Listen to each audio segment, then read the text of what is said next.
Hello friends, Saturday recipesல இன்னைக்கு நம்ம பார்க்க போற ரெசிபி கத்திரிக்காய் தொக்கு.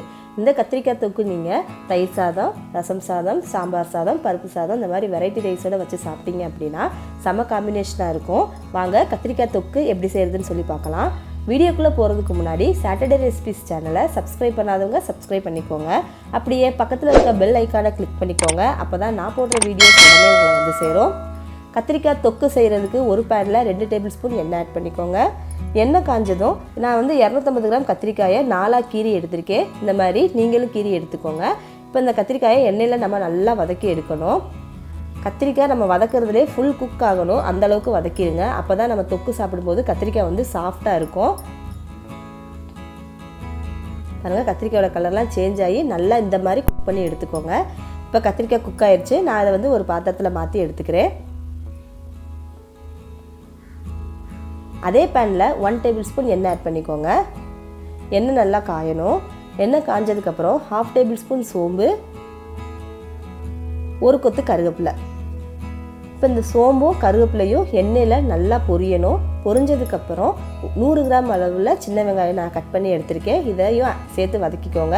கூடவே 100 கிராம் பெரிய வெங்காயம் ஆட் பண்ணி வதக்கிக்கோங்க. சின்ன வெங்காயம் பெரிய வெங்காயம் சேர்த்து வதங்கும்போது நம்ம தொக்கு சாப்பிடும்போது டேஸ்ட் வந்து டிஃப்ரெண்ட்டாக கிடைக்கும். வெங்காயம் நல்லா வதங்கணும். வெங்காயம் வதங்கும் போதே ஒரு பச்சை மிளகாயை 4 கீரி நீங்கள் வந்து ஆட் பண்ணிக்கோங்க. இந்த மாதிரி கீரி ஆட் பண்ணிக்கோங்க. கூடவே இந்த ரெசிபிக்கு தேவையான அளவு உப்பு ஆட் பண்ணிக்கோங்க. ஆட் பண்ணிவிட்டு நல்லா அதை வந்து வதக்கிடுங்க. வெங்காயத்தோட கலர் சேஞ்ச் ஆகிற அளவுக்கு வதங்கணும்.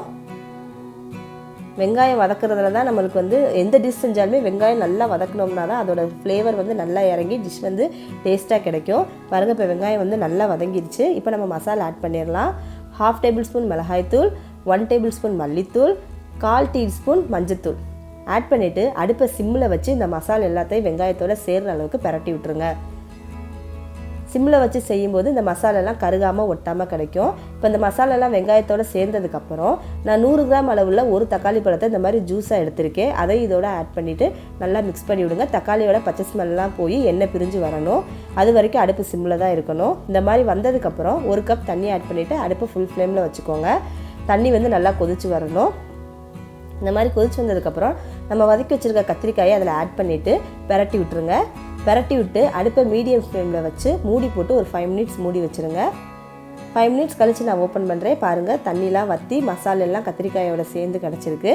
தக்காளி வந்து கட் பண்ணி போட்டோம் அப்படின்னா இந்த மாதிரி திக்காக கிடைக்காது. அதுக்காக தான் நான் தக்காளி வந்து நான் ஜூஸாக அரைச்சி போட்டிருக்கேன். அப்போ வந்து தொக்கு வந்து டிஃப்ரெண்ட்டான டேஸ்ட்டாக இருக்கும். இது கூட கொஞ்சோண்டு மல்லித்தலை தூவி பரட்டி விட்டிங்க அப்படின்னா சுவையான கத்திரிக்காய் தொக்கு ரெடி ஆயிடுச்சு. கத்திரிக்காய் வந்து குழம்புல போட்டோம் அப்படின்னா நிறையா பேர் பிடிக்காமல் எடுத்து வச்சுருவாங்க. நீங்கள் இந்த மாதிரி தொக்கு செஞ்சு கொடுத்தீங்க அப்படின்னா இதில் வந்து கத்திரிக்காயோட ஃப்ளேவர் வந்து சூப்பராக இருக்கும். பிடிக்காதவங்க கூட விரும்பி சாப்பிடுவாங்க. நீங்களும் இந்த ரெசிபி ட்ரை பண்ணிவிட்டு எப்படி இருந்ததுன்னு சொல்லி எனக்கு கமெண்ட் பண்ணுங்கள். வீடியோ உங்களுக்கு பிடிச்சிருந்துச்சுன்னா லைக் பண்ணுங்கள், ஷேர் பண்ணுங்கள். மறக்காமல் சாட்டர்டே ரெசிபி சேனலை சப்ஸ்கிரைப் பண்ணிடுங்க.